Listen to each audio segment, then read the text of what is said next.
সব খবর যমুনা টেলিভিশনের নিয়মিত এই আয়োজনে আপনাদের সবাইকে স্বাগত জানাচ্ছি। আমি শাওন দত্ত। হামে মৃত্যু থামছেই না। গেল 24 ঘন্টায় হাম ও উপসর্গে প্রাণ গেছে 17 শিশুর। একদিনে সর্বোচ্চ মৃত্যুর ঘটনা এটি। এই সময়ের মধ্যে নতুন রোগী শনাক্ত হয়েছে 1456 জন। স্বাস্থ্য অধিদপ্তরের প্রেস রিলিজে মিলেছে এমন তথ্য। হামের প্রকোপ শুরুর 50 দিনে প্রাণহানির সংখ্যা ছুঁয়েছে 311। এদিকে হাম পরিস্থিতির ব্যাপারে এখনও আশার কথা বলে চলেছেন স্বাস্থ্যমন্ত্রী। তার দাবি আগামী 3-4 দিনে দেখা যাবে পরিস্থিতির উন্নতির চিত্র। দেশের সব পরিবারের জন্য এক মূর্তিমান আতঙ্কের নাম এখন হাম। একে একে ঝরে যাচ্ছে ছোট্ট সোনামণিদের প্রাণ। উপদ্রব ছড়িয়ে পড়ার 50 দিন পেরিয়ে গেলেও সেই অর্থে নেই কোনো সুখবর। জেলার হাসপাতালগুলোতে আশানুরূপ চিকিৎসা না পেয়ে অভিভাবকরা ভিড় করছেন ঢাকার হাসপাতালগুলোয়। ফলে বাড়তি চাপ নিয়েই হামের সাথে যুদ্ধ চালিয়ে যাচ্ছেন এসব হাসপাতালের চিকিৎসকরা। মারা যাওয়া শিশুদের প্রায় সবাই শেষ মুহূর্তে তীব্র শ্বাসকষ্ট ভোগ করছে। সময় মতো আইসিইউ না পাওয়ার অভিযোগ রয়েছে অনেকের। স্বাস্থ্য অধিদপ্তরের তথ্য বলছে গেল 24 ঘন্টায় হাম ও উপসর্গে মারা গেছে 17 জন শিশু। এ নিয়ে মোট মৃত্যুর সংখ্যা দাঁড়িয়েছে 311 জন। এখন পর্যন্ত সবচেয়ে বেশি মৃত্যু দেখেছে ঢাকা বিভাগ।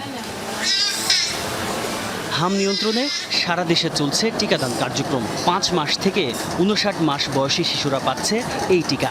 স্বাস্থ্যমন্ত্রী বলছেন এরই মধ্যে টিকা পেয়েছে 86% শিশু। শিগগিরই পরিস্থিতি উন্নতির আশা তার। যখন সবগুলি জেলা হাসপাতালে আইসিইউ ইউনিট হতে পারবে তখন গিয়ে কিন্তু এই প্রেশারটা থাকবে না।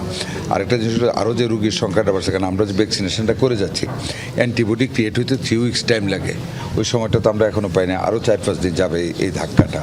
আশা করি এরপরে ইট উইল কাম ডাউন। রাজধানীর বনানীতে এক অনুষ্ঠানে যোগ দিয়ে মন্ত্রী জানান মৃত্যুর সবচেয়ে বড় কারণ নিউমোনিয়া। মৃত্যুর কারণ তো নিউমোনিয়া, শ্বাসকষ্ট যেটা হচ্ছে। লাঙে অক্সিজেন নিতে পারে না অনেক কেসে। মানে এমন হয় যে আপনি ভেন্টিলেটার, নিউনেটাল ভেন্টিলেটার সাপোর্ট দিলেও আপনি রুগী বাঁচাইতে পারবেন না, কারণ লাং এমন ড্যামেজ হয়ে অনেক রুগী আছে। আমার দেখা একটা রুগী আছে যেটা মেডিকেলে কিছুদিন আগে আসছিল, সাপোর্ট দিয়েও তাকে পারা যাচ্ছে না, কারণ লাং একেবারে বসে গিয়েছে মানে নিউমোনিয়া থেকে। এই ধরনের কেস তো মানে আল্লাহ না বাঁচালে ডাক্তাররা বাঁচাইতে পারবেন না। জেলা সদরের হাসপাতালগুলোতে আইসিইউ সেবা নিশ্চিত করা গেলে মৃত্যু কমানো যেত বলে মত সর্দার সাখাওয়াত হোসেনের। পরিস্থিতি উত্তরণে সরকারের আন্তরিকতার কোনো ঘাটতি নেই বলেও দাবি স্বাস্থ্যমন্ত্রীর। তাজনুর ইসলাম, যমুনা নিউজ, ঢাকা। হাম উপসর্গে কক্সবাজারে প্রাণ গেছে আরও 2 শিশুর। এ বিষয়ে আরও জানাতে যুক্ত হচ্ছেন সহকর্মী এহসান আল কুতুবী। এহসান, হাম ও উপসর্গ নিয়ে মৃত্যু তো বেড়েই চলেছে, চিকিৎসকরা কি বলছেন?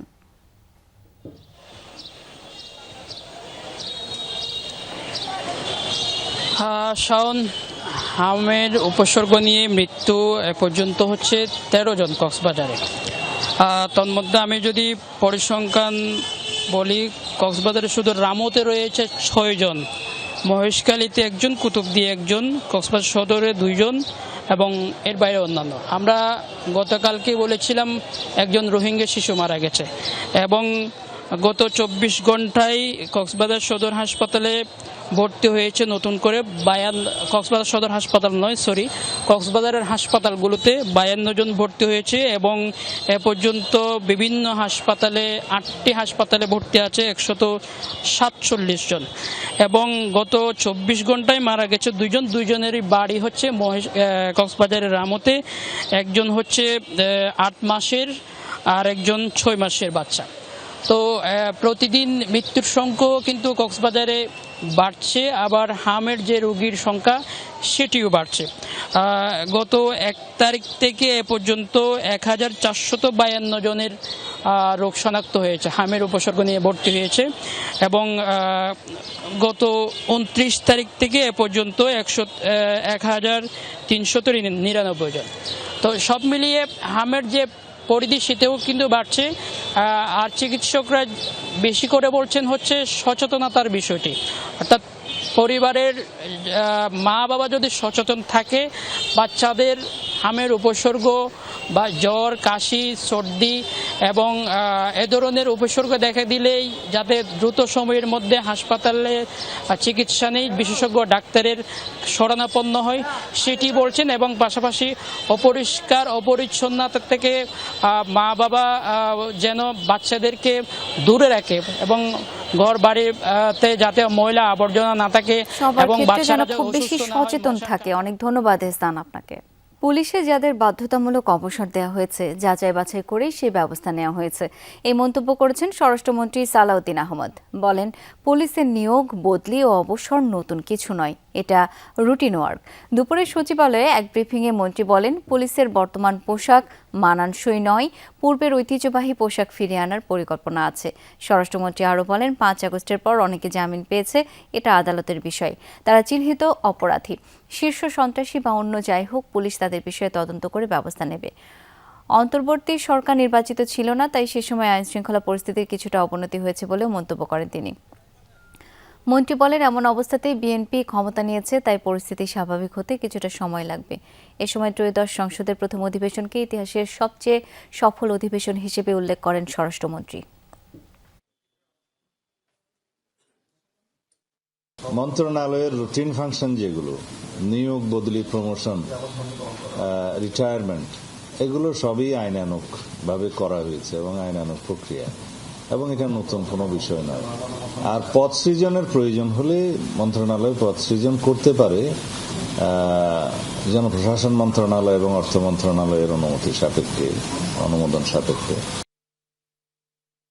সরকারের ইশতেহারের সাথে সামঞ্জস্যপূর্ণ উন্নয়ন প্রকল্প নেওয়া হবে, বিবেচনায় থাকবে পরিবেশ ও প্রতিবেশ, জানিয়েছেন পরিকল্পনা প্রতিমন্ত্রী জোনায়েদ সাকি। দুর্নীতি ও বিতর্ক এড়িয়ে কিভাবে প্রকল্পগুলো এগিয়ে নেওয়া যায় দিক নির্দেশনা দেওয়া হয়েছে জেলা প্রশাসকদের। ডিসি সম্মেলন শেষে সড়ক পরিবহন ও সেতুমন্ত্রী জানান, ঈদুল আজহাকে সামনে রেখে সড়কে চাঁদাবাজির কোনো সুযোগ নেই, যারা চাঁদাবাজি করবে তাদের আইনের আওতায় আনা হবে। রাজধানীর ওসমানী স্মৃতি মিলনায়তনে জেলা প্রশাসক সম্মেলনের দ্বিতীয় দিন সকালের অধিবেশনে অর্থ, পরিকল্পনা, বাণিজ্য, বিমান পরিবহন ও পর্যটন মন্ত্রণালয় সহ 10টি মন্ত্রণালয়ের সাথে ডিসিদের আলোচনা হয়। নিজ নিজ জেলার সমস্যা ও করণীয় তুলে ধরেন ডিসিরা। অধিবেশন শেষে পরিকল্পনা প্রতিমন্ত্রী জানান, সরকারের পরিকল্পনা ও মাঠ প্রশাসন কিভাবে কাজ করবে এর একটি কৌশলগত কাঠামো তৈরি করছে সরকার। দুর্নীতি ও বিতর্ক এড়িয়ে উন্নয়ন প্রকল্পগুলো কিভাবে এগিয়ে নেওয়া যায় সে বিষয়ে আলোচনা হয়েছে। নতুন যে প্রকল্পগুলো গ্রহণ করা হবে সেই প্রকল্পগুলো এই নির্বাচনী ইশতেহারের সাথে সম্পূর্ণ সামঞ্জস্যপূর্ণ করে তোলা।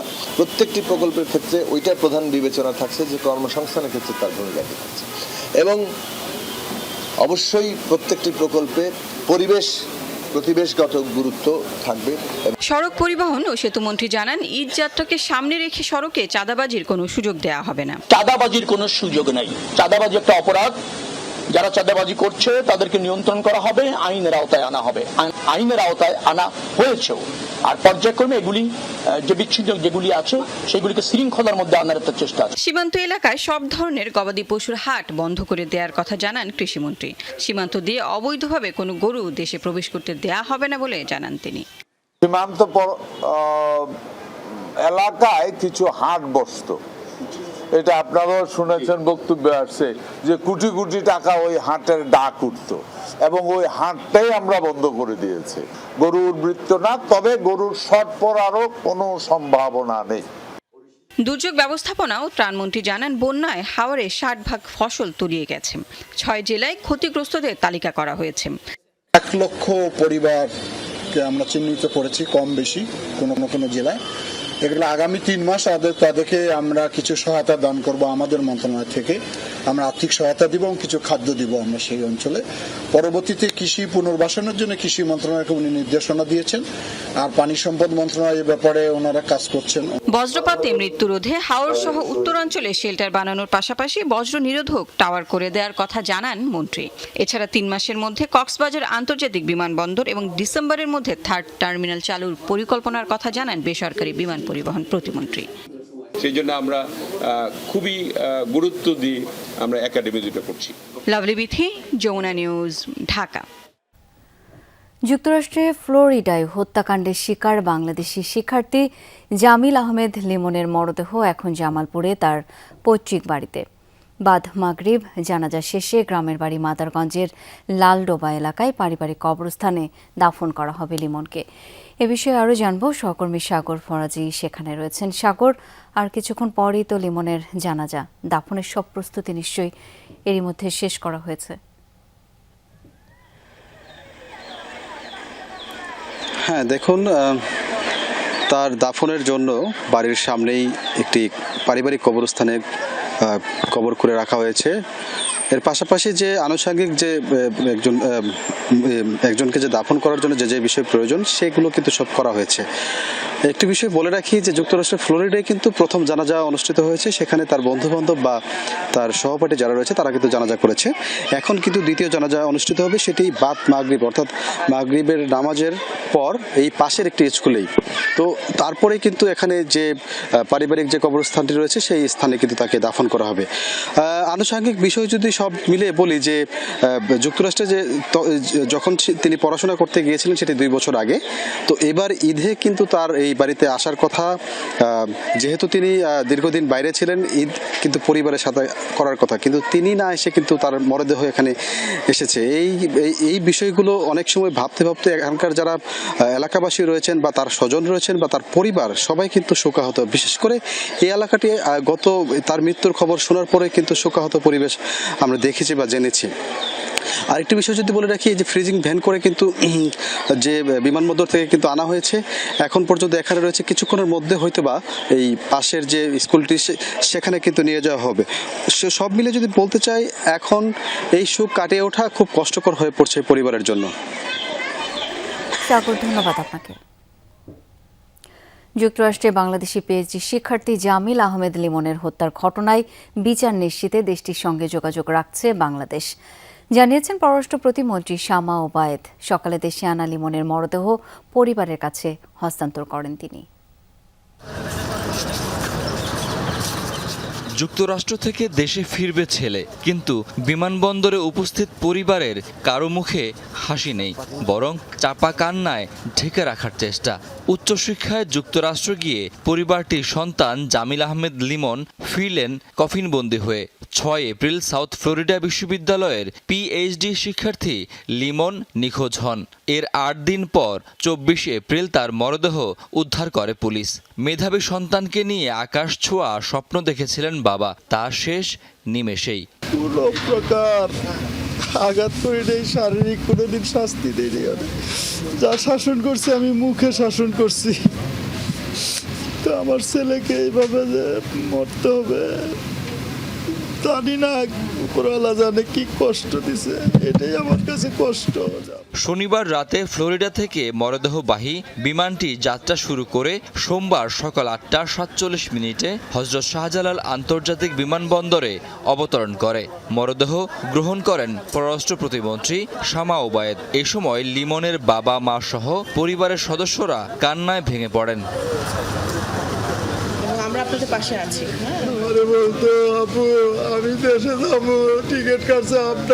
প্রতিমন্ত্রী লিমনের মরদেহ হস্তান্তর করেন স্বজনদের কাছে। হত্যাকাণ্ডের ন্যায় বিচার প্রত্যাশা করেছেন স্বজনরা। ফ্যামিলির সাথেও রুমমেটের ব্যাপারে কোনো কিছু শেয়ার করেনি, কখনো কোনো ঝামেলা কোনো কিছু হয়েছে বা এরকম কোনো কিছু শেয়ার করেনি। আমেরিকান সরকারের কাছে আমরা অবশ্যই ন্যায় বিচার দাবি করি। যুক্তরাষ্ট্রে পড়াশোনা করার জন্য গিয়েছিলেন এবং একটা সুন্দর ভবিষ্যতের জন্য, পারিবারিক স্বপ্ন পূরণ করার জন্য। তাদের এই অকাল প্রয়াণ আমাদের সবাইকে গভীরভাবে শোকাহত করেছে। পররাষ্ট্র প্রতিমন্ত্রী বলেন, এমন নৃশংস হত্যাকাণ্ডের ঘটনায় দোষীদের বিচারের বিষয়ে যুক্তরাষ্ট্র সরকারের সঙ্গে যোগাযোগ রাখছে বাংলাদেশ। যুক্তরাষ্ট্রের সাথে সরকারের সাথে নিয়মিতভাবে যোগাযোগ রাখছি যাতে এই হত্যাকাণ্ডের সুষ্ঠু তদন্ত হয়, এবং অবশ্যই আমাদের বিশ্বাস যে যুক্তরাষ্ট্র সেই তদন্ত কমপ্লিট করবে এবং এই হত্যাকাণ্ডের জন্য যারা দায়ী তাদেরকে শাস্তির আওতায় এনে তাদেরকে উপযুক্ত শাস্তি দেওয়া হবে আইনের আওতায় এনে। আনুষ্ঠানিকতা শেষে লিমনের মরদেহ নিয়ে জামালপুরের উদ্দেশ্যে রওনা করেন তার স্বজনরা। বৃষ্টির মরদেহ 2-1 দিনের মধ্যে দেশে আনার কথা। শাকিল হাসান, যমুনা নিউজ, ঢাকা। পশ্চিমবঙ্গে প্রথমবারের মতো সরকার গঠনের সম্ভাবনা জাগিয়েছে বিজেপি। সবশেষ তথ্য মতে প্রায় 200 আসনে এগিয়ে দলটি। সরকার গঠনের ম্যাজিক ফিগার 148, অন্যদিকে তৃণমূল কংগ্রেস এগিয়ে 90টিতে। অবশ্য এখনও জয়ের ব্যাপারে আশাবাদী দুপক্ষই। এদিকে রাজ্যের বিভিন্ন স্থানে এরই মধ্যে উদযাপন শুরু করেছে গেরুয়া শিবির। এখনো আসেনি আনুষ্ঠানিক ঘোষণা, কিন্তু চলছে উৎসব। গেরুয়া রঙের ছড়াছড়ি পুরো পশ্চিমবঙ্গে। সর্বশেষ তথ্য অনুযায়ী 293 আসনের মধ্যে প্রায় 200 আসনে এগিয়ে বিজেপি। ক্ষমতাসীন তৃণমূল লিড করছে 90টি আসনে।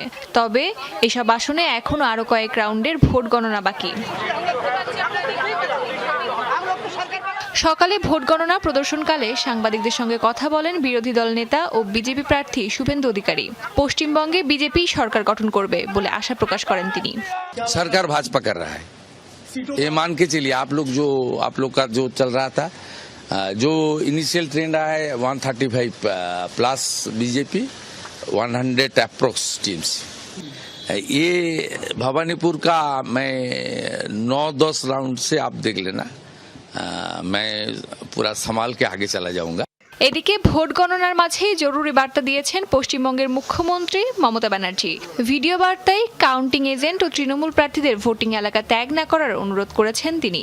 কালকে থেকেই বলছি যে ওদেরগুলো আগে দেখাবে, আমাদেরগুলো পরে দেখাবে।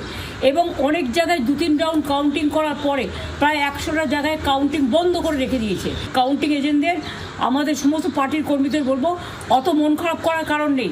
আমি বলেছিলাম সূর্যাস্তের পরে আপনারা জিতবেন। 3 রাউন্ড 4 রাউন্ড কাউন্ট হলেও এটা 14 রাউন্ড থেকে 18 রাউন্ড কাউন্ট হয়, তখন আপনারা জিতবেন। Wait and see. জোড়া ফুল না পদ্ম ফুল, কার পতাকা উঠবে পশ্চিমবঙ্গে তা জানা যাবে আর কয়েক ঘন্টা পরেই। অস্মিতা বিশ্বাস, যমুনা নিউজ। দর্শক, পশ্চিমবঙ্গ বিধানসভা নির্বাচনের খবরাখবর রাখছেন আমার সহকর্মী সুকান্ত চট্টোপাধ্যায়। যাব তার কাছে। সুকান্ত, বেশিরভাগ আসনেই বিজেপির এগিয়ে থাকার খবর পাচ্ছি। চূড়ান্ত ফল পেতে আর কতটা সময় লাগতে পারে? একই সঙ্গে জানতে চাই ভবানীপুরে মমতা শুভেন্দু লড়াইয়ের সবশেষ কি আপডেট রয়েছে। দেখুন, এখনো প্রায় 201টি আসনে বিজেপি এগিয়ে আছে এবং তৃণমূল সেখানে 80টি আসনে এগিয়ে আছে। অন্যান্য বামপন্থী যারা আছে তারা 2টি আসনে, কংগ্রেস এবং আইএসএফ এরা 2টি আসনে এগিয়ে আছে। এছাড়া হুমায়ুন কবির, বাবরি মসজিদ তৈরি খ্যাত হুমায়ুন কবির, সেও কিন্তু 2টো আসন, তার দল 2টি আসন জয়লাভের পথে এগিয়ে রয়েছে। আরো এখনো সব জায়গায় অর্থাৎ 293টি কেন্দ্রে যে আসনে যে গণনা চলছে 77টি কেন্দ্রে, সেই 77টি কেন্দ্রের রিপোর্ট আস্তে আস্তে শুরু হয়েছে। সব জায়গায় কিন্তু লাস্ট রাউন্ড গণনার চলছে, প্রস্তুতি চলছে। এরপরেই কিন্তু জানা যাবে যে কোন কোন আসন, কোন কোন জেলায় কোন কোন দল ফাইনালি পাচ্ছে। তবে আমরা সর্বশেষ যেটা জানতে পেরেছি, ইতিমধ্যেই প্রায় 60টির বেশি আসন বিজেপি কিন্তু জয়লাভ করেছে, যদিও নির্বাচন কমিশন সূত্রে আনুষ্ঠানিকভাবে সেটি জানানো হয়নি। অন্যদিকে তৃণমূলের থেকে সেই জয়ের হার মাত্র 10। এই যে 70টি আসনের রেজাল্ট ঘোষণা হয়েছে, এটাই নির্বাচন কমিশন সূত্রে আমরা জানতে পেরেছি। প্রতিকূল আবহাওয়ার মধ্যে যে গেরুয়া আবির খেলার উৎসব চলছিল সেটা কিন্তু চলছে, কিন্তু সহিংসতার খবর কিন্তু ইতিমধ্যে আসছে। অনেক জায়গায় বিজেপি কর্মীরা চড়াও হয়ে তৃণমূলের পার্টি অফিস ভাঙচুর, তৃণমূল নেতাদের বাড়ি ভাঙচুর, এমনকি অভিনেতা তৃণমূল প্রার্থী ব্যারাকপুরে রাজ চক্রবর্তী, তার উপরেও হামলার ঘটনা ঘটেছে। বিক্ষিপ্ত কিন্তু হামলার ঘটনা খবর আমাদের কাছে আসছে। গোটা বিষয়টি দেখবার জন্য কিন্তু কেন্দ্রীয় বাহিনী যেমন মোতায়েন আছে, রাজ্য পুলিশও তেমন মোতায়েন আছে। এখন দেখার যে রাত গড়াতে আরো কত আসন জয়ের খবর আসে। সুকান্ত, নিশ্চয়ই সেই আপডেটগুলো আপনার মাধ্যমে দর্শকদেরকে জানাতে পারবো আমরা। ধন্যবাদ আপনাকে। তামিলনাড়ুতে চমক দেখাচ্ছে অভিনেতা থেকে রাজনীতিবিদ বনে যাওয়া বিজয় থালাপাতির দল টিভিকে। ভোট গণনার সবশেষ পাওয়া তথ্য অনুযায়ী এরই মধ্যে 12টি আসনে জয় নিশ্চিত হয়েছে তার দল টিভিকের। এছাড়া এগিয়ে আছে 97টি আসনে। দ্বিতীয় অবস্থানে রাজ্যের ক্ষমতাসীন ডিএমকে জিতেছে 60টিতে আর এগিয়ে 53 আসনে। 44 আসনে এগিয়ে থেকে 3 নম্বর অবস্থানে এডিএমকে এগিয়ে। এদিকে কেরালায় এগিয়ে কংগ্রেস নেতৃত্বাধীন জোট, 90 আসনে এগিয়ে রয়েছে তারা। বিপরীতে ক্ষমতাসীন বামপন্থী এলডিএফ এগিয়ে 35টিতে। আসামে অবশ্য হ্যাট্রিক জয়ের পথেই এগোচ্ছে বিজেপি। এখন পর্যন্ত ৯৯ আসনের লিড তাদের। সরকার গঠনে দরকার ৬৪তে জয়। আমদানি নির্ভর পণ্যের রিজার্ভ তৈরি করবে সরকার, এই তথ্য জানিয়েছেন বাণিজ্য, বস্ত্র ও পাট মন্ত্রী খন্দকার আব্দুল মুকতাদির। দুপুরে রাজধানীর ওসমানী স্মৃতি মিলনায়তনে জেলা প্রশাসকদের সাথে অধিবেশন শেষে তিনি বলেন, ২৫টি পাটকল ও ২৫টি বস্ত্রকল চালুর জন্য এবছরের মধ্যে বেসরকারি খাতে দেওয়া হবে, এতে কর্মসংস্থানের সুযোগ তৈরি হবে। মন্ত্রী আরও বলেন, ঈদুল আজহায় কোরবানির পশুর চামড়া যেন নষ্ট না হয় তা নিশ্চিতে মসজিদ, মাদ্রাসা সহ সংশ্লিষ্ট সবাইকে চামড়া সংরক্ষণে প্রশিক্ষণ দেওয়া হবে। চামড়া পচে যাওয়া রোধে সরকারি খরচে সরবরাহ করা হবে লবণ। কোরবানির পরের 7 দিন কোনো ট্রাকে চামড়া উঠবে না বলেও জানান খন্দকার আব্দুল মুকতাদির। যে সমস্ত শিল্প রুগ্ন আছে সেই রুগ্ন শিল্পটা সম্পর্কে তাদের একটা ধারণা থাকা প্রয়োজন, কারণ তারা তো যার যার এলাকায় থাকেন এবং সাধারণভাবে সেই মানুষগুলির একটা প্রত্যাশা থাকে যে আমার শিল্পগুলি কবে চালু হবে, কত তাড়াতাড়ি চালু করা সম্ভব, কোনটার সমস্যাটা কি এবং কিভাবে আমরা সেটা সমাধান করতে যাচ্ছি আগামী দিনে। আমরা নতুন ইনভেস্টর যুক্ত করে কোনোটার মডার্নাইজেশন করে এই সমস্ত বিষয়ে তাদের ধারণা দিয়েছি। আপিল বিভাগে সাংবাদিক প্রবেশে নিষেধাজ্ঞার সিদ্ধান্ত প্রধান বিচারপতি পুনর্বিবেচনা করবেন বলে আশা প্রকাশ করেছেন আইনমন্ত্রী মোহাম্মদ আসাদুজ্জামান। বিকেলে আন্তর্জাতিক অপরাধ ট্রাইব্যুনালের বিচারিক কার্যক্রম পরিদর্শনে গিয়ে আইনমন্ত্রী বলেন, প্রসিকিউশনের বিরুদ্ধে অনিয়মের অভিযোগের বিষয়ে সর্বোচ্চ গুরুত্ব নিয়ে পদক্ষেপ নেওয়া হয়েছে, ভবিষ্যতেও তা চলমান থাকবে। ট্রাইব্যুনালের প্রসিকিউশন টিম ও তদন্ত সংস্থাকে নতুন করে ঢেলে সাজানো হবে কিনা সে বিষয়ে বিবেচনায় রাখা হয়েছে বলে জানান মন্ত্রী। বিচারকদের বয়স ৬৭ থেকে ৬৫ করার ব্যাপারে বিরোধী দল থেকে প্রস্তাব এসেছে জানিয়ে সেটিও বিবেচনা করার কথা বলেন তিনি। মবকে সিস্টেমেটিক অ্যাটাকের সাথে মেলানো ঠিক হবে না বলেও মন্তব্য করেন আইনমন্ত্রী। প্রধান বিচারপতির সিদ্ধান্ত উনি ওনার মেধা, প্রজ্ঞা এবং অভিজ্ঞতা দিয়ে পুনর্বিবেচনা করবেন বলে আমি আশা করি। মাননীয় বিচারপতিরা ৬৭ বছর পর্যন্ত যে আছেন, সেই বিষয়টা যদি মনে হয় কেউ কমানোর জন্য উদ্যোগ নেন, সেই উদ্যোগটা কি কারণে বলছেন ওনারা, আমরা বিবেচনা করব। জুলাই আন্দোলনে অংশ নিয়ে কারা নির্যাতিত হওয়ায় ২০৮ জন প্রবাসী জুলাই যোদ্ধাকে ২৫ লাখ টাকা করে ক্ষতিপূরণ কেন দেয়া হবে না, এই বিষয়ে রুল জারি করেছেন হাইকোর্ট। সোমবার বিচারপতি ফাতেমা নজিব ও বিচারপতি এ.এফ.এম. সাইফুল ইসলামের হাইকোর্ট বেঞ্চ এই রুল জারি করেন। রিটকারী আইনজীবী বলেন, কারা নির্যাতন ও দেশে পাঠিয়ে দেয়ায় তাদের ক্ষতিপূরণ পাওয়া ন্যায্য।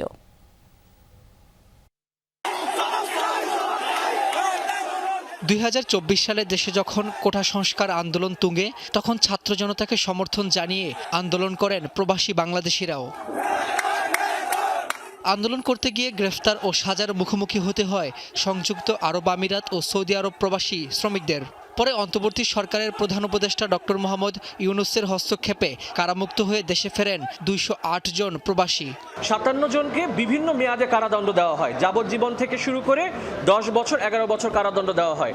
দেশে ফিরে আর্থিকভাবে ক্ষতিগ্রস্ত হয় ক্ষতিপূরণ চেয়ে হাইকোর্টে রিট করেন প্রবাসী জুলাই যোদ্ধারা। পরে রিটের শুনানি শেষে সোমবার ২০৮ জন প্রবাসী জুলাই যোদ্ধাকে ২৫ লাখ টাকা করে ক্ষতিপূরণ কেন দেওয়া হবে না জানতে চেয়ে রুল জারি করেন হাইকোর্ট। রুলে প্রবাসী কল্যাণ মন্ত্রণালয়ের সচিব সহ সংশ্লিষ্টদের জবাব দিতে বলা হয়েছে। তাদের যে ব্যাংক অ্যাকাউন্টে গচ্ছিত অর্থ, তাদের ব্যবসা সবকিছু জব্দ করা হয় সরকার কর্তৃক। পরবর্তীতে তারা বাংলাদেশ সরকারের সাথে তারা আবেদন করে যে তারা যেহেতু ক্ষতিগ্রস্ত হয়েছে এই আন্দোলনে শরিক হওয়ার জন্য, তাদেরকে পুনর্বাসন এবং ক্ষতিপূরণের জন্য প্রবাসী কল্যাণ মন্ত্রণালয় অধীনে বিশেষ কমিটি করা হয়, যেখানে 4 জন উপদেষ্টা ছিলেন। এই উপদেষ্টা কমিটির কাজ ছিল একটি ক্ষতিপূরণ তাদেরকে কেন দেওয়া হবে না এই মর্মে একটি রিপোর্ট প্রদান করা, কিন্তু অদ্যাবধি কোনো ব্যবস্থা গ্রহণ করা হয়নি। রিটকারী আইনজীবী বলেন, ২০৮ জনকে জুলাই যোদ্ধা হিসেবে স্বীকৃতি দিয়েছে সরকার। তাদের মধ্যে সংযুক্ত আরব আমিরাতে সাজাপ্রাপ্ত ৫৭ জন শ্রমিকও আছেন। রাব্বি হোসেন, যমুনা নিউজ, ঢাকা। গণতন্ত্রকে প্রাতিষ্ঠানিক রূপ দিতে এবং সংসদকে প্রাণবন্ত করতে কাজ করবেন নতুন নারী সংসদ সদস্যরা, এমন আশাবাদের কথা জানিয়েছেন বিএনপি মহাসচিব মির্জা ফখরুল ইসলাম আলমগীর। শেরেবাংলা নগরে সাবেক রাষ্ট্রপতি জিয়াউর রহমান ও সাবেক প্রধানমন্ত্রী বেগম খালেদা জিয়ার সমাধিতে সরকার দলীয় জোটের সংরক্ষিত নারী আসনের নবনির্বাচিত সংসদ সদস্যদের সাথে নিয়ে শ্রদ্ধা নিবেদন শেষে এই মন্তব্য করেন তিনি। বলেন, দেশ ও গণতন্ত্রের পক্ষে ভূমিকা রাখবেন নতুন নারী সংসদ সদস্যরা। এ সময় নতুন এমপিরা দেশের উন্নয়ন এবং সাম্য ও ন্যায় বিচার প্রতিষ্ঠার অঙ্গীকার ব্যক্ত করেন।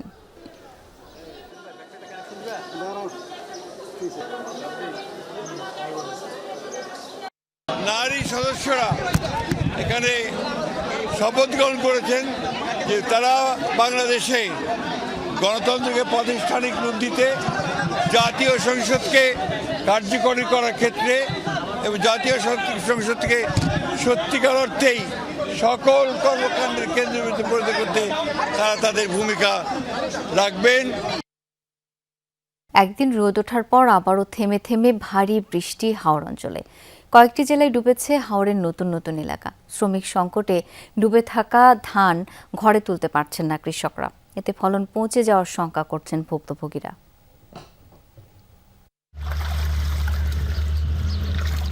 হাঁটু সমান পানিতে ডুবে থাকা ধান কাটছেন কৃষক। পচে যাওয়ার শঙ্কায় তাই আধা পাকা ধানই কাটা হচ্ছে। এটি সুনামগঞ্জের হাওড়াঞ্চলের দৃশ্য। ভোররাত থেকেই আবারও থেমে থেমে বৃষ্টি হচ্ছে সুনামগঞ্জে। এতে আবারও বাড়ছে নদ নদীর পানি।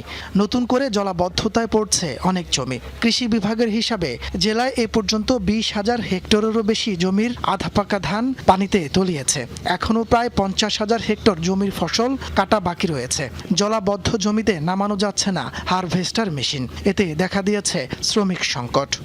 আমার না তো সাফে সব মানুষের কাছে সে তো খাতে পারছে না, একবারই খাতে পারছে না। আমি তো লইছি 1000 টাকা ছাড়া আনতে পারেন না, গরিব মানুষ পেনশন হয়ে যায় না দিতেছে। কদিনের বৃষ্টি ও উজানের ঢলে নেত্রকোনায় ডুবেছে প্রায় 22,000 হেক্টর জমির বোরো ধান। পানি বৃদ্ধিতে নতুন করে ডুবছে উঁচু এলাকার ফসলও। এতে দুশ্চিন্তা বেড়েছে কৃষকের। সকালে হবিগঞ্জে কয়েক ঘন্টা ভারী বৃষ্টি হয়েছে। এতে নতুন করে প্লাবিত হচ্ছে জমি। কৃষি বিভাগের মতে জেলায় প্রায় 11,500 হেক্টর জমির ধান তলিয়েছে পানিতে। পানিও প্রচুর বাড়তেছে, আরো বাড়বো। বৃষ্টি যখন থামে তখন বাড়ে। ধানের পাড়ার মাঝে গেরা উঠে গেছি, বুঝছো নি। এবার আমরা কৃষক যারা আছি আমরা সকলেই লসও আছি। মৌলভীবাজারের হাওড়াঞ্চলে নিমজ্জিত 2,000 হেক্টরের জমির ফসল। কিশোরগঞ্জে বানের পানিতে তলিয়েছে 10 হেক্টর জমির ধান। জেলাতেও রয়েছে ধান কাটার শ্রমিকের সংকট। ফলন বাঁচাতে আপ্রাণ চেষ্টা করছেন চাষিরা। তবে বৈরী আবহাওয়ায় ধান শুকানো নিয়ে বিপাকে তারা। তাপস সরকার, যমুনা নিউজ। রাজধানীর আদাবর থানা এলাকায় অভিযান চালিয়ে আলোচিত ও তালিকাভুক্ত সন্ত্রাসী ভাইস্তা বিল্লালকে গ্রেপ্তার করেছে পুলিশ। গতরাত 2টায় শ্যামলী হাউজিংয়ের 3 নম্বর রোড থেকে কিশোর গ্যাং লিডার বিল্লাল হোসেন ওরফে ভাইস্তা বিল্লালকে গ্রেপ্তার করা হয়।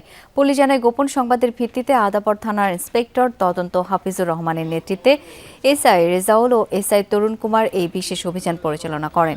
গ্রেপ্তারকৃত বিল্লালের নামে মোহাম্মদপুর ও আদাবর থানায় চাঁদাবাজি, দখল ও মাদক সহ মোট 12টি মামলা রয়েছে। এর মধ্যে 5টি মামলা তার বিরুদ্ধে ওয়ারেন্ট ছিল। স্থানীয় সূত্র জানায়, আদাবরের বিভিন্ন এলাকায় 8 থেকে 10 জনের একটি কিশোর গ্যাং পরিচালনা করত এই বিল্লাল, যার মাধ্যমে সে দীর্ঘদিন ধরে এলাকায় ছিনতাই ও চাঁদাবাজির রাজত্ব কায়েম করে আসছিল।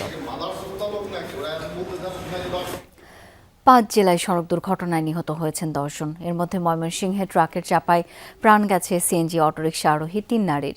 দুপুরে মুক্তাগাছার মনতলা সমিতিঘর এলাকায় এই ঘটনা ঘটে। স্থানীয়রা জানায়, মুক্তাগাছাগামী সিএনজি অটোরিকশাটিকে চাপা দেয় ময়মনসিংহমুখী বালু বোঝাই ট্রাক। এতে ঘটনাস্থলে মারা যান সিএনজি অটোরিকশার 3 যাত্রী। তাৎক্ষণিকভাবে নিহত 3 নারী যাত্রীর পরিচয় জানা যায়নি।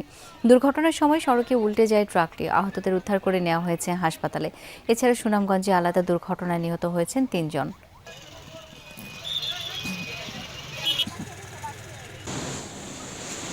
এদিকে ঢাকা টাঙ্গাইল মহাসড়কের রাবনা বাইপাস এলাকায় ট্রাক ও পিকআপ ভ্যানের সংঘর্ষে 2 জন নিহত হয়েছেন। পুলিশ জানায় রাবনা ফ্লাইওভারের উপরেই দুর্ঘটনা ঘটে। এতে ঘটনাস্থলে 2 জন নিহত হন। নিহতদের মরদেহ ময়নাতদন্তের জন্য মর্গে এবং আহতদের উদ্ধার করে হাসপাতালে ভর্তি করা হয়েছে। এই ঘটনায় ট্রাক ও পিকআপটি জব্দ করা হয়েছে, তবে ট্রাকের চালক পালিয়ে গেছে। এদিকে গোপালগঞ্জের গোপীনাথপুরে বাসের চাপায় মারা গেছেন ইজি বাইকের এক যাত্রী, আহত হয়েছেন 7 জন। নেত্রকোনার মদনে 11 বছর বয়সী মাদ্রাসা ছাত্রীকে ধর্ষণ ও অন্তঃসত্ত্বা হয়ে পড়ার মামলা নিয়ে তোলপাড় চলছে। বৃহস্পতিবার মামলা হলেও এখনও গ্রেপ্তার হয়নি মাদ্রাসার অভিযুক্ত পরিচালক ও শিক্ষক আমানুল্লাহ সাগর। এতে ক্ষোভ জানিয়েছেন ভুক্তভোগী পরিবার ও এলাকাবাসী। অভিযুক্তকে ধরতে তৎপরতা চলছে বলে জানিয়েছে পুলিশ। দুরন্তপনার বয়সে অনেকটা ঘরবন্দি জীবন। মাত্র 11 বছর বয়সেই বিকৃত যৌন লালসার শিকার শিশুটি হয়ে পড়েছে অন্তঃসত্ত্বা। নেত্রকোনার মদন উপজেলায় নানাবাড়িতে থেকে স্থানীয় একটি মহিলা কওমি মাদ্রাসায় পড়ালেখা করত শিশুটি। পরিবারের অভিযোগ, গেল বছরের নভেম্বরে মেয়েটিকে ধর্ষণ করে মাদ্রাসার পরিচালক ও শিক্ষক আমানুল্লাহ সাগর। এ ঘটনা কাউকে জানালে প্রাণনাশের হুমকিও দেয়া হয়। পরবর্তীতে শিশুটির শারীরিক পরিবর্তন দেখে পরিবারের সন্দেহ হয়। পরে জানাজানি হয় বিষয়টি। পরীক্ষা নিরীক্ষার পর চিকিৎসক জানান মেয়েটি অন্তঃসত্ত্বা হয়ে পড়েছে। মেয়েরা দিয়েছিলাম বলে মাদ্রাসা করে একটা কিছু কইব, কিন্তু এই হুজুরে যে অত বড় কামটা করবো মেয়েও কোনোদিন আমার বলছেন না। আমার জানার পরে বললো হুজুরের কথা, কারণ হুজুর এই দিন থেকে নিকুইজে হয়ে গেছে, হুজুর আর নাই। চোখে মুখে পুরোপুরি ভয়, এবং সে বারবার হুজুর ওয়ার্ডটা 2 বার রিপিট করার পরে বাচ্চা মানে আর কোনো কথাই বলতে আগ্রহী না। ফিজিক্যাল এক্সামিনেশনে জানা যায় যে বাচ্চার সিম্ফাইসিয়া ফান্ডাল হাইট, যেটা মানে আমরা ইউটারাসের হাইট যেটা মেজার করি প্রেগন্যান্সিতে, এটা কিন্তু এইজ করেসপন্ডিং এক একটা হাইট আসে। এই বাচ্চার হাইট তখনই অলমোস্ট 25-26 উইকসের মতো। স্থানীয়রা জানান বছর 4 আগে মাদ্রাসাটি প্রতিষ্ঠা করেন সাগর। তার স্ত্রীও সেখানে শিক্ষক হিসাবে কর্মরত। সম্প্রতি ঘটনা জানাজানির পর থেকেই বন্ধ রয়েছে মাদ্রাসার কার্যক্রম। পরিবার সহ পলাতক শিক্ষক সাগর। অভিযুক্ত এখনো গ্রেফতার না হয় ক্ষুব্ধ এলাকাবাসীও।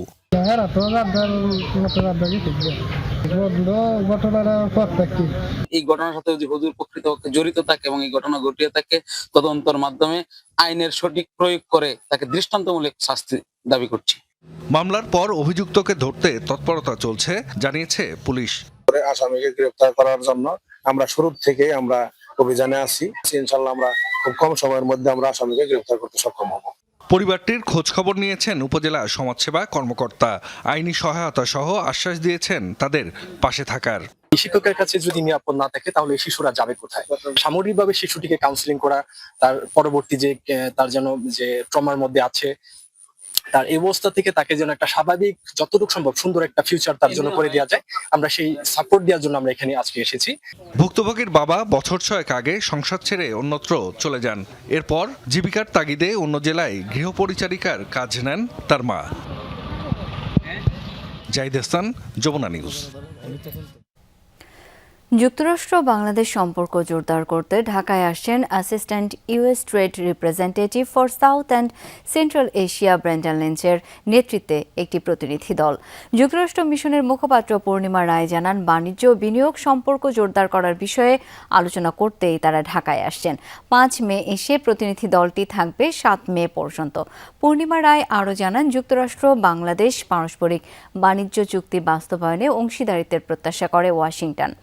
এই চুক্তি উভয় দেশের বাজারে প্রবেশ সহজ ও বিনিয়োগের বাধা দূর করবে, বাণিজ্যিক সুযোগ বৃদ্ধি জোরদার করবে, অর্থনৈতিক প্রবৃদ্ধি। বাংলাদেশ ও মার্কিন যুক্তরাষ্ট্রের মধ্যে 2026 সালের 9 ফেব্রুয়ারি স্বাক্ষরিত পারস্পরিক বাণিজ্য চুক্তির বৈধতাকে চ্যালেঞ্জ করে হাইকোর্টে রিট দায়ের করা হয়েছে। সোমবার সুপ্রিম কোর্টের আইনজীবী মোহাম্মদ মাইদুল ইসলাম পলক ও সুবীর নন্দী দাস রিটটি দায়ের করেন। রিট আবেদনে বলা হয়, চুক্তিটি সুস্পষ্টভাবে অযৌক্তিক, কাঠামোগতভাবে অসম, জাতীয় স্বার্থের জন্য ক্ষতিকর। রিটে আরও বলা হয়েছে, চুক্তিটির আলোচনা ও সম্পাদনের ক্ষেত্রে দেশের অর্থনৈতিক সার্বভৌমত্ব ও জনকল্যাণ রক্ষায় অন্তর্বর্তী সরকার ব্যর্থ হয়েছে। চুক্তিতে বাংলাদেশের উপর আরোপিত অসামঞ্জস্যপূর্ণ দায়, প্রতিকূল শুল্ক ব্যবস্থা সম্পর্কিত উদ্বেগ উত্থাপন করে সাংবিধানিক বৈধতা নিয়েও রিটে প্রশ্ন উত্থাপন করা হয়েছে। মাঠে গড়ালো ঘরোয়া ক্রিকেটের মর্যাদার লড়াই ঢাকা প্রিমিয়ার লিগ। তবে উৎসবের আমেজে ভাটা ফেলেছে অপ্রস্তুত মাঠ। উদ্বোধনী আয়োজনে উপস্থিত ছিলেন না বিসিবি সভাপতি তামিম ইকবাল ও ক্রীড়া প্রতিমন্ত্রী আমিনুল হক।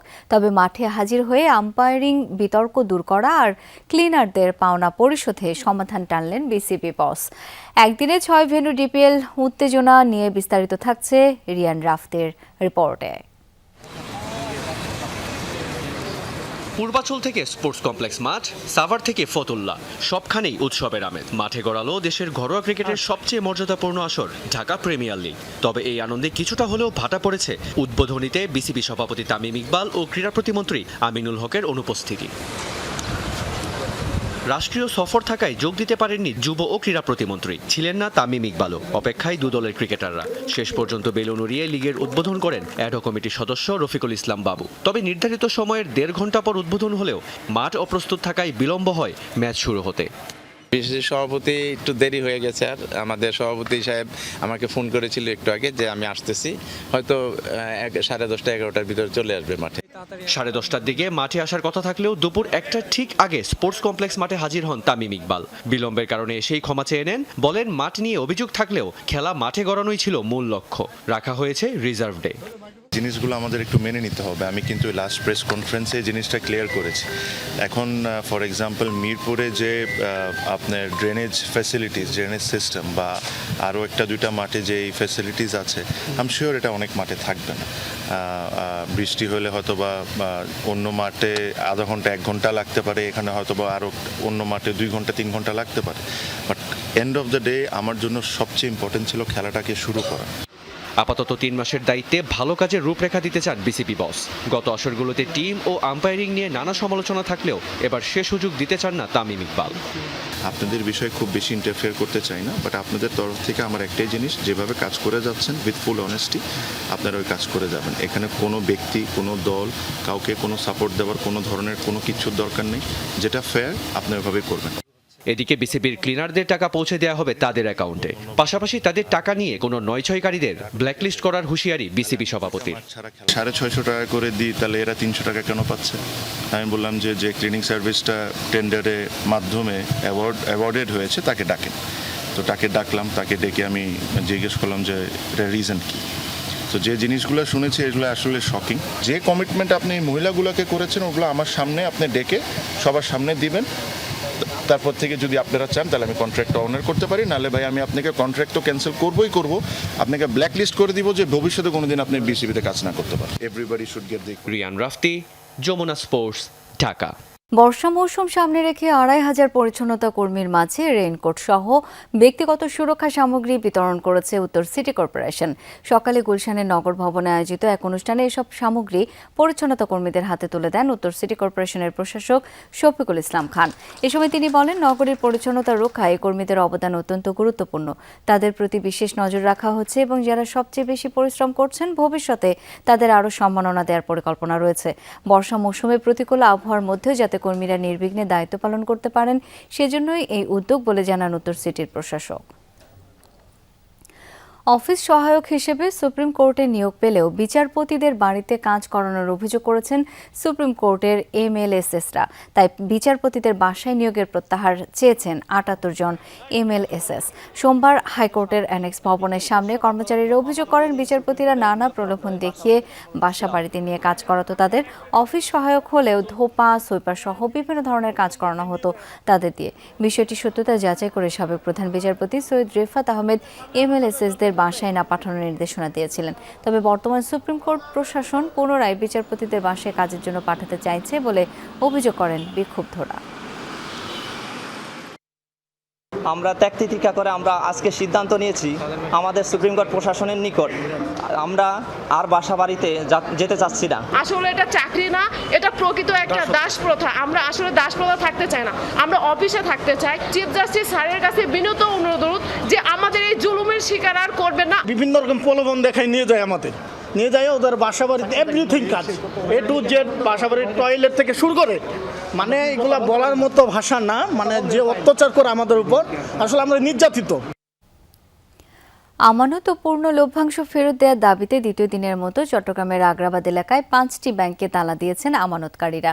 সকাল থেকে একে একে union bank, Exim bank, first security ইসলামী ব্যাংক, গ্লোবাল ব্যাংক এবং সোশ্যাল ইসলামী ব্যাংকে তালা দেন তারা। এর আগে আগ্রাবাদ এলাকায় জড়ো হন বিক্ষুব্ধরা।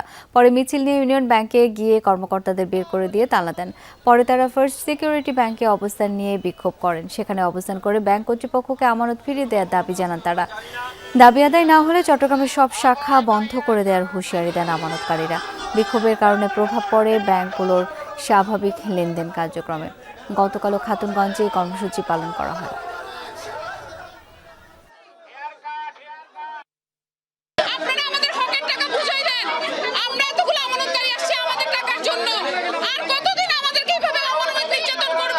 আমাদের আন্দোলনটার উদ্দেশ্য হেয়ার কাট বাতিল করতে হবে, কারণ হেয়ার কাট যদি হয় আমাদের আস্থা থাকবে না, আমরা এইসব ব্যাংকে আর থাকবো না। আমাদের ন্যায্য টাকা, আমাদের সংসার চালানো বন্ধ, আমাদের দেওয়ালে পিঠ থেকে গেছে, আর কোনো কথা বলতে চায় না। রাঙামাটিতে জেলা ছাত্রদলের কমিটি গঠনকে কেন্দ্র করে দুই গ্রুপের মধ্যে সংঘর্ষের ঘটনায় 144 ধারা জারি করা হয়েছে। দুপুরে শহরের বিএনপি অফিস সহ বিভিন্ন স্থানে দফায় দফায় সংঘর্ষ হয়। প্রত্যক্ষদর্শীরা জানান, কমিটি গঠন নিয়ে বিরোধের জেরে ছাত্রদলের দুটি পক্ষ মুখোমুখি অবস্থান নেয়। এক পর্যায়ে উভয় পক্ষের মধ্যে ধাওয়া, পাল্টা ধাওয়া ও ইট পাটকেল নিক্ষেপ শুরু হলে শহরে আতঙ্ক ছড়িয়ে পড়ে।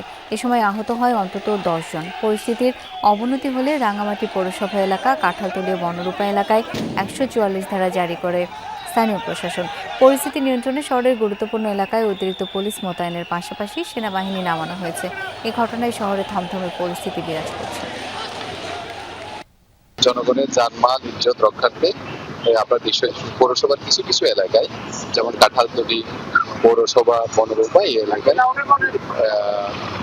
জেলা ম্যাজিস্ট্রেটের পক্ষ থেকে 144 ধারা জারি করা হয়েছে। এদিকে বান্দরবানেও নতুন কমিটি গঠনকে কেন্দ্র করে বিক্ষোভ করেছে ছাত্রদলের নেতাকর্মীরা। সকালে শহরের ট্রাফিক মোড়ে প্রধান সড়কে টায়ার জ্বালিয়ে সড়ক অবরোধ করে এই প্রতিবাদ কর্মসূচি পালন করা হয়। বিক্ষোভকারীরা জানান, সদ্য ঘোষিত কমিটিতে ত্যাগী ও দীর্ঘদিনের পরীক্ষিত নেতাকর্মীদের মূল্যায়ন করা হয়নি। এ সময় দ্রুত কমিটি বাতিল করে প্রধানমন্ত্রীর কাছে পুনর্গঠনের দাবি জানায় নেতাকর্মীরা। পরিস্থিতি নিয়ন্ত্রণে ঘটনাস্থলে যান আইন শৃঙ্খলা বাহিনীর সদস্যরা। এই ছিল সব খবরের আজকের আয়োজন। ধন্যবাদ এতক্ষণ সাথে থাকার জন্য।